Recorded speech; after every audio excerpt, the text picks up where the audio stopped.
தேவனுடைய நாமம் மகிமைப்படுவதாக. மீண்டுமாக இந்த அருளுரை துளிகளின் வாயிலாக உங்களை சந்திப்பதிலும் உங்களோடு தேவனுடைய வார்த்தையை பகிர்ந்து கொடுப்பதிலும் நான் மகிழ்ச்சி அடைகிறேன். இன்று நம்முடைய சிந்தனைக்கு ஆதாரமாக நான் எடுத்துக்கொண்ட தலைப்பானது ஆசாரியத்துவம்.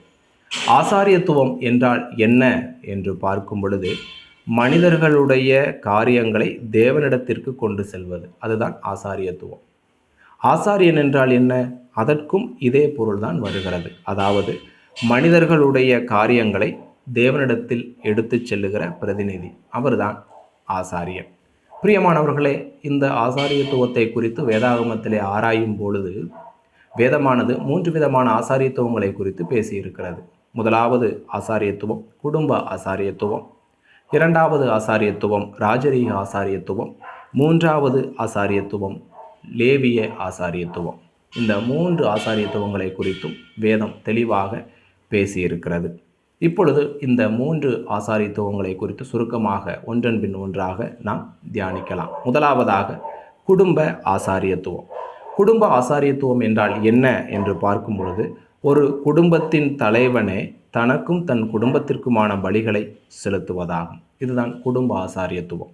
இந்த குடும்ப ஆசாரியத்துவமானது ஆதாமின் காலத்திலிருந்து, அதாவது 2வது யுகமாகிய மனசாட்சியின் காலத்திலிருந்து நியாயப்பிரமாணத்தின் காலம் தொடங்குவதற்கு முன்னான வாக்குத்தத்தத்தின் காலம் வரையிலான காலகட்டங்களில் இருந்த முறையாக இந்த குடும்ப ஆசாரியத்துவ முறை இருக்கிறது. ஆக ஆதாம் முதல் ஆபிரகாமின் சந்ததியார் எகிப்துக்கு அடிமைகளாக செல்லும் வரையிலும் இந்த குடும்ப ஆசாரியத்துவ முறைதான் இருந்தது, கடைபிடிக்கப்பட்டு வந்தது.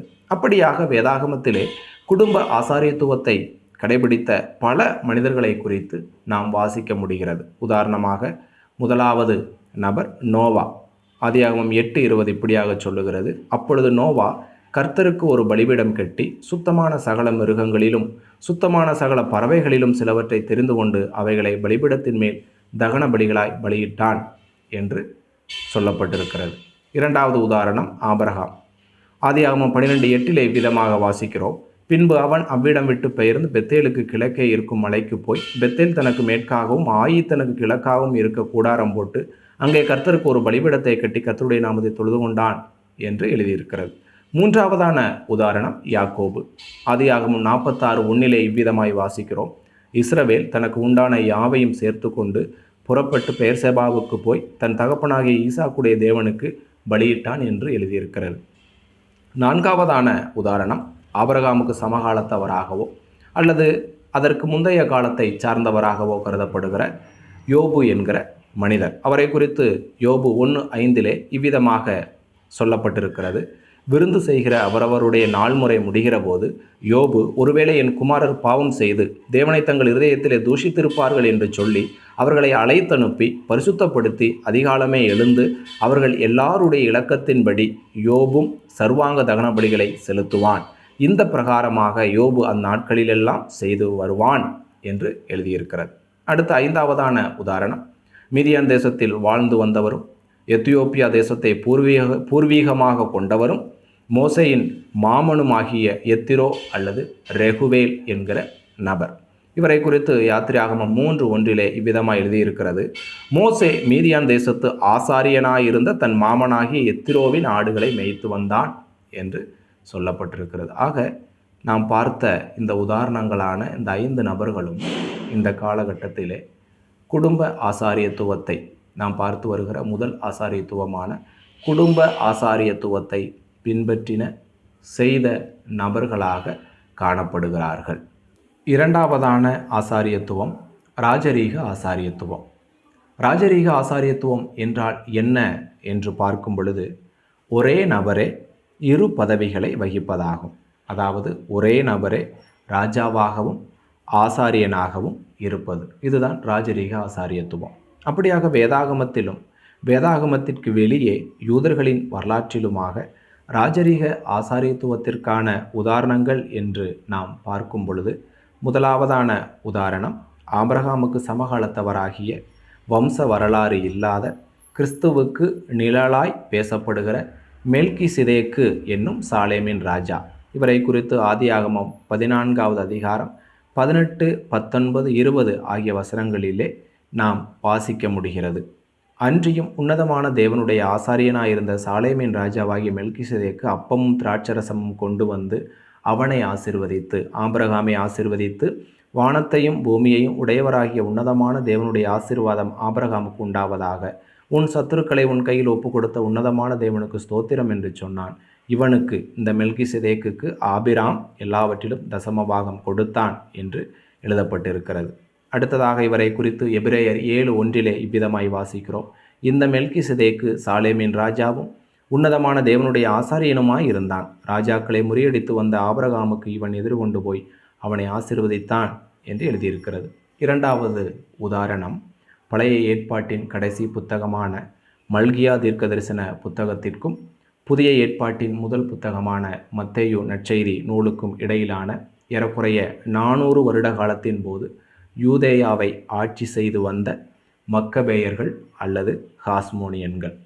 இந்த மக்கபேயர்கள் அல்லது ஹாஸ்மோனியன்கள் வரலாற்றை குறித்து நாம் சுருக்கமாக பார்ப்போமெனில், கிறிஸ்துவுக்கு முன் 173 164 என்ற காலகட்டத்தில் யூதேயாவை அடிமைப்படுத்தி ஆண்டு வந்த, அதாவது யூதேயாவை அடிமைப்படுத்தி எருசலேமின் தேவாலயத்திலே பன்றிகளை பலியிட்ட ராஜாவாகிய செலுக்கிய ராஜா ஆந்தியோகாஸ் IV எபிபானஸ் என்கிற ராஜாவுக்கு எதிராக கிளர்ச்சி செய்த எழுந்த ஒரு கூட்டம்தான் இந்த மக்கபேயர்கள் அல்லது ஹாஸ்மோனியர்கள்.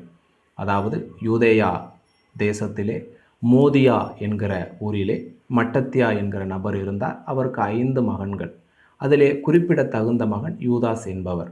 இவர்களெல்லாம் இந்த செலுக்கிய மன்னனான ஆந்தியோகாஸ் IV எபிபானஸ்க்கு எதிராக கிளர்ச்சி செய்தார்கள். அதாவது தங்களுடைய தேசத்தை தாங்களே ஆள வேண்டும் என்கிற நோக்கத்திலே ஒரு குழுவாக உருவாகி இந்த ஆந்தியோகாஸ் IV எபிபானேசினுடைய செலுக்கிய படைகளை மறைமுக தாக்குதல்கள் மூலமாக தாக்கினார்கள். அப்படியாக தாக்கி இவர்கள் தாங்கள் நினைத்தபடியே யூதேயாவையும் அதை சுற்றியிருந்த பகுதிகளையும் தங்களுடைய கட்டுப்பாட்டின் கீழ் கொண்டு வந்தார்கள். அப்படி கொண்டு வரப்பட்ட அந்த ஆளுகைக்கு பெயர்தான் மக்கபேய அரசு அல்லது ஹாஸ்மோனிய அரசு என்று வரலாற்றிலே சொல்லப்படுகிறது. இப்படியாக ஆட்சி செய்த இவர்கள் தாங்களே ராஜாவாக இருந்து கொண்டு தாங்களே ஆசாரிய வேலையையும் செய்தார்கள். ஆகவே இந்த ஹாஸ்மோனியன்களும் அதாவது மக்கபேயர்களும் ராஜரீக ஆசாரியத்துவத்திற்கு வரலாற்றிலே உதாரணமாய் இருக்கிறார்கள். மூன்றாவதான உதாரணம், புதிய ஏற்பாட்டிலே நம்முடைய ஆண்டவரும் இரட்சகருமாகிய இயேசு கிறிஸ்துவானவர். அவரும் கூட இவ்வித ஆசாரியத்துவத்தை உடையவராக இருக்கிறார். இன்றைக்கும் அது நடைமுறையில் இருக்கிறது. எபிரேயர் 6:20 இவ்விதமாக வாசிக்கிறோம். நமக்கு முன் ஓடினவராகிய இயேசு மெல்கிசேதேக்கின் முறைமையின்படி நித்திய பிரதான ஆசாரியராய் நமக்காக அந்த திரைக்குள் பிரவேசித்திருக்கிறார் என்று வாசிக்கிறோம். மேலும் ராஜா என்ற பதம் இந்த இடத்தில் இல்லாவிட்டாலும் மெல்கிசேதேக்கின் முறைமையின்படி என்று சொன்னாலே அது ராஜா பிளஸ் ஆசாரியர் என்ற இரட்டை அலுவல்களை குறிக்கிறதாகவே இருக்கிறது என்பதை நாம் புரிந்து கொள்ள வேண்டும். இயேசு கிறிஸ்து எப்படி ராஜாவாகவும் ஆசாரியராகவும் இருக்கிறார் என்ற கேள்விக்கான பதில் மெல்கிசேதேக்கின் முறைமையின்படி என்பதுதானே தவிர வேறு விதத்தில் நாம் பதில் சொல்ல முடியாது. எபிரேயர் 7வது அதிகாரம் 13, 14, 15 ஆகிய வசனங்கள் இவ்விதமாக சொல்லுகின்றன. இவைகள் எவரை குறித்து சொல்லப்பட்டிருக்கிறதோ அவர் வேறொரு கோத்திரத்துக்குள்ளானவராயிருக்கிறாரே, அந்த கோத்திரத்தில் ஒருவனாகிலும் பலிபீடத்து ஊழியம் ஆசாரிய ஊழியம் செய்ததில்லையே. நம்முடைய கர்த்தர் யூதா கோத்திரத்தில் தோன்றினார் என்பது பிரசித்தமாயிருக்கிறது. அந்த கோத்திரத்தாரை குறித்து மோசே ஆசாரியத்துவத்தை பற்றி ஒன்றும் சொல்லவில்லையே. 15வது வசனம், அல்லாமலும் மெல்கிசேதேக்குக்கு ஒப்பாய் வேறொரு ஆசாரியர் எழும்புகிறார் என்று சொல்லியிருப்பதினால் மேற்சொல்லியது மிகவும் பிரசித்தமாய் விளங்குகிறது. ஆகவே அவர் ராஜா பிளஸ் ஆசாரியர் என்பது எவ்விதத்தில் என்று பார்க்கும் பொழுது இந்த எபிரேயர் 7வது அதிகாரம் 13, 14, 15 மெல்கிசேதேக்கின் முறைமையின்படி என்பதுதான் திட்டவட்டமான ஒன்றாக இருக்கிறது. மேலும் ஒன்றை நாம் இந்த இடத்திலே தெரிந்து கொள்ள வேண்டும். சிலர் இயேசு கிறிஸ்து ராஜரீக ஆசாரியர் என்று சொல்லும் பொழுது அவர் அப்படியாக இருக்கிறார் என்று சொல்லும் பொழுது அவர்கள் சொல்லுகிற காரணம், அவருடைய தகப்பனார் யூதா கோத்திரம், அவருடைய தாயார் லேவி கோத்திரம், ஆகவே தான் ராஜரீக ஆசாரியர் என்று சொல்லுவார்கள். ஆனால் வேதத்தின்படியாக இது ஏற்புடைய பதில் கிடையாது என்பதையும் நாம் அறிந்து கொள்ள வேண்டும். 4வதான உதாரணம், புதிய ஏற்பாட்டிலே இன்னொரு கூட்டத்தாரும் இதற்கு உதாரணமாய் இருக்கிறார்கள் ராஜரீக ஆசாரியத்துவத்திற்கு. ஆனால் அந்த கூட்டத்தார் யார்? இப்பொழுதும் ராஜரீக ஆசாரியத்துவ கூட்டமாய் இருக்கிறார்கள். ஆனால் அந்த கூட்டத்தாரை பற்றி நாம் கடைசியாக சிந்திக்கலாம். அடுத்ததாக 3வதான ஆசாரியத்துவம் லேவிய ஆசாரியத்துவம். லேவிய ஆசாரியத்துவம் என்றால் என்ன என்று பார்க்கும் பொழுது, யாக்கோபின் 12 மகன்களில் ஒருவரான லேவி என்பவரின் சந்ததிகள் மட்டுமே ஆசாரியத்துவத்தை செய்வது. அதுதான் லேவிய ஆசாரியத்துவம். இது நியாயப்பிரமாணத்தின்படியான ஒரு ஆசாரியத்துவமாய் காணப்படுகிறது. லேவிக்கு 3 மகன்கள் இருந்தார்கள், கெர்சோன், கோகாத், மெராரி. ஆதியாகமம் 46:11 அதை பற்றி நாம் வாசிக்கின்றோம். இதிலே கோகாத்தின் வழி வந்தவர்கள் மட்டுமே பிரதான ஆசாரியனாகவும் ஆசாரியர்களாகவும் இருந்தனர். அப்படியாக இஸ்ரவேலின் முதல் பிரதான ஆசாரியன் ஆரோன் என்பவர்தான். அதை குறித்து யாத்திராகமம் 28:1 நாம் வாசிக்கின்றோம். உன் சகோதரனாகிய ஆரோன் எனக்கு ஆசாரிய ஊழியம் செய்யும்படிக்கு நீ ஆரோனையும் அவனோடே கூட அவன் குமாரராகிய நாதாப், அபியூ, எலெயாசார், இத்தாமார் என்னும் ஆரோனின் குமாரரையும் இஸ்ரவேல் புத்திரரிலிருந்து பிரித்து உன்னிடத்தில் சேர்த்து கொள்வாயாக என்று வாசிக்கிறோம். ஆகவே லேவிய ஆசாரியத்துவ முறைமையின்படி முதல் பிரதான ஆசாரியராக இருந்தவர் ஆரோன் என்பவர்தான். இந்த ஆசாரியத்துவத்தின், அதாவது லேவிய ஆசாரியத்துவத்தின் வரிசை ஒழுங்கு என்ன என்று பார்க்கும் பொழுது, லேவியின் மகனான கோகாத்தின் வழியில் வந்த ஆரோன் முதல் பிரதான ஆசாரியர். அவருடைய மகன்கள் அனைவரும் ஆசாரியர்களாக இருந்தார்கள். அடுத்து ஆரோனுக்கு பின்பு அல்லது அவர் மரித்த பின்பு ஆரோனின் மூத்த மகன் அந்த இடத்திற்கு வருவார், பிரதான ஆசாரியன் என்கிற பட்டத்திற்கு வருவார். ஆரோனின் மற்ற இளைய மகன்கள், மூத்தவனை தவிர்த்த மற்ற இளைய மகன்கள் அனைவரும் ஆசாரியர்களாகவே இருப்பார்கள். இப்படியாக தொடர்ந்து மூத்த மகன் பிரதான ஆசாரியராகவும் மற்ற இளைய மகன்கள் அனைவரும் ஆசாரியர்களாகவும் இருப்பார்கள். ஆக முதலாவதாக பிரதான ஆசாரியன், இரண்டாவதாக ஆசாரியர்கள், மூன்றாவதாக லேவியின் வழியில் வந்த அனைத்து லேவியர்கள். இதுதான் நியாயப்பிரமாணத்தின்படியான லேவிய ஆசாரியத்துவமாகவும் இந்த ஆசாரியத்துவ முறைமையினுடைய வரிசை ஒழுங்காகவும் காணப்படுகிறது. அதே சமயத்திலே இந்த லேவிய ஆசாரியத்துவம் மிகவும் கடுமையானதாகவும் இருந்தது. அதாவது இந்த ஆசாரிய ஊழியத்தை லேவி கோத்திரத்தாரை தவிர வேறு யாரும் செய்யக்கூடாது. அப்படி செய்வார்கள் என்று சொன்னால் அதற்கான விளைவுகள் கடுமையானதாக இருந்தது. ஆகவே இதை லேவி கோத்திரத்தில் வந்தவர்கள் மட்டுமே செய்ய வேண்டும். என்னாகமம் 3:10 இப்படியாக வாசிக்கின்றோம், ஆரோனையும் அவன் குமாரரையுமே தங்கள் ஆசாரிய ஊழியத்தை செய்வதற்காக நியமிக்க கடவாய். அந்த ஊழியத்தை செய்யும்படி சேருகிற அந்நியன், அதாவது லேவி கோத்திரத்தாரை தவிர்த்த அந்நியன் கொலை செய்யப்பட கடவன் என்றார் என்று எழுதியிருக்கிறது. மேலும் என்னாகமம் 16:40 இவ்விதமாக வாசிக்கிறோம், ஆரோனின் புத்திரராய் இராத அந்நியன் ஒருவனும் கர்த்தருடைய சந்நிதியில் தூபங்காட்ட வராதபடிக்கும் என்று சொல்லப்பட்டிருக்கிறது. இது ஆசாரிய ஊழியத்தை குறிக்கிறது. ஆகவே லேவியின் வழியில் வந்த லேவியர்கள் அல்லாத அல்லது ஆரோனின் வழியில் வந்த ஆசாரியர்கள் அல்லாத வேறு எவருமே இந்த லேவிய ஆசாரியத்துவத்தை செய்யக்கூடாது. அதை மீறி யாராவது செய்வார்கள் என்று சொன்னால் அதனுடைய விளைவு பயங்கரமாக இருந்தது. அதற்கான ஒரு எடுத்துக்காட்டை வேதாகமத்திலே நாம் பார்க்க முடியும். உசியா ராஜா, அவரை குறித்து நாம் 2 நாளாகமம் 26வது அதிகாரத்திலே 16, 17, 18, 19 20 ஆகிய வசனங்களிலே வாசிக்க முடியும். அவர் ஆசாரியர்கள் செய்யக்கூடிய தூபம் காட்டும் வேலையை தான் செய்ய வேண்டும் என்று முயற்சி செய்தபோது அவர் குஷ்டரோகியாய் மாறுவதை பார்க்கிறோம். குஷ்டரோகியாகவே இருந்து மரிப்பதையும் பார்க்கிறோம்.